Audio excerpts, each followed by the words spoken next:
what I'm trying to get to the heart of. Yeah.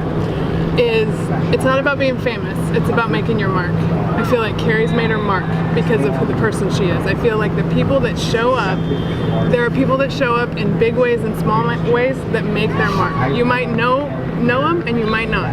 But when I come across the ones that make their mark, they could be serving coffee or they could be winning gold medals. Okay.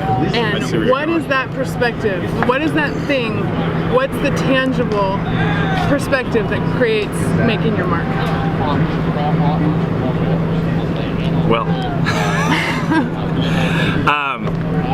I agree with that philosophy. It's just, you can sense it when you get around somebody who's comfortable in their own skin and believes strongly in something. Right. I think a longer answer is going into Carl Jung's concept of self-actualization. Huge fan. Right? Yeah. I was a big fan too in college. It's kind of knowing your purpose, knowing your values so well that you don't have to pause to answer questions. Someone once told me, like, it's easy to answer tough questions, or there are no tough questions when you have a strong value set. Yeah. But as far as fame versus, like, what was the other phrase you're using? Making your mark. Making your mark, is you just have to believe in something really strongly. Right. You know, I mean, I feel like I could have taught or coached a lot of different sports when I was younger. Yeah. I mean, my dad was a whole basketball thing going that way. I had this strong passion for golf, but there was something in me about beach volleyball that helped me make a mark early too, like being a pioneer, one of the first 5 coaches in the world coaching, worldwide full-time beach volleyball. It's you just have to believe in something, commit to something, and if you have a certain amount of talent, that talent's going to grow within that passion. Right. And then you're able to make a mark. So, you know, our sport isn't the biggest sport in the world, so I guess you could say that people have made marks in this niche sport and become famous. People like, I mean, obviously Carrie's one of the most recognizable athletes in the world. So I think those are some roots to that. Well, and that mindset can carry across any sport too, right? So you could walk into golf and you could teach a golfer something. But beach volleyball is your passion.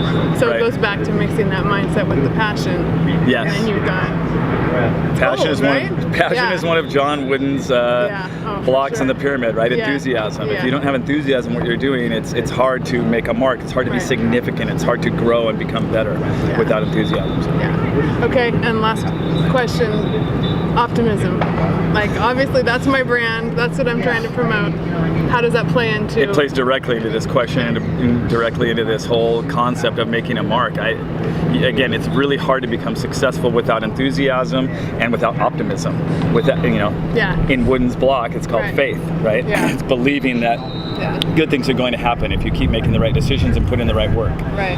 I didn't know we were going to be talking so much about the pyramid, but I know. Well, I tend to get back to those things pretty quick. So. Being at UCLA tends to get your brain going that way. But yeah, optimism is I don't want to say it's everything, but without it, where are you? Building block, right? Where are you without it? If you have a strong belief, a strong passion, a strong skill set, but you're not optimistic about your potential or future or the movement that you're in a part of its future, your cause, then it's not going anywhere. Right. So you have to have the right perspective. And then it gives you the confidence to walk past the gate. Right? Then you can walk right past security guards. I need to start.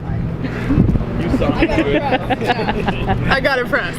So act like you belong. Thank you. Thank you.